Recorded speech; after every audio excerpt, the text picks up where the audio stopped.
ये बताइएगा कि वोटर्स टर्नआउट कैसा रहा और इसमें नौजवानों का आपको क्या रिस्पांस नज़र आया, क्योंकि जो लास्ट टाइम गवर्नमेंट टॉपल हुई थी उसमें नौजवानों का बहुत किरदार था, ऑल्दो वो हमें एक बड़ी पॉलिटिकल फोर्स की तरह से नज़र नहीं आया क्योंकि वो जेल इन हो गए बाकी पॉलिटिकल ग्रुप्स में, लेकिन वोटर्स के लिहाज से उनका पोटेंशियल आपने क्या देखा है?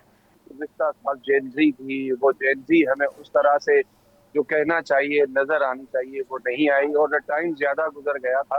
तो वो जो एक रेवोल्यूशनरी एक मूवमेंट थी, उसके अंदर कहीं न कहीं मुझे ज़ाती तो हो सकता है मैं गलत हूँ, लेकिन मुझे ज़ाती तौर पे ये झुकाव नज़र आया और इसी ये झुकाव ही की वजह है कि एनसीपी को, नेशनल सिटीज़न पार्टी को जो है, उनको इत्तेहाद करना पड़ा जमात इस्लामी के साथ।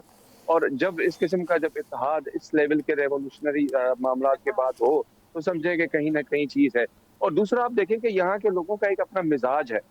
वो मिज़ाज ये है कि यहाँ पे आज भी यहाँ के लोग ये चाहते हैं कि जो लोग हैं, वो ये चाहते हैं कि यहाँ पे आज भी जो रूल है या गवर्नेंस कहें जिसे, वो जो सीनियर पॉलिटिशियंस हैं, उनके हाथों में दी जाए ताकि मामलात को बेहतर तरीके से चलाया जा सके, आगे ले जाया जा सके।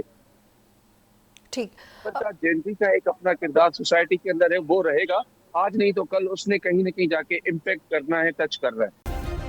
सब्सक्राइब करें और बेल दबाएं ताकि कोई खबर रह न जाए।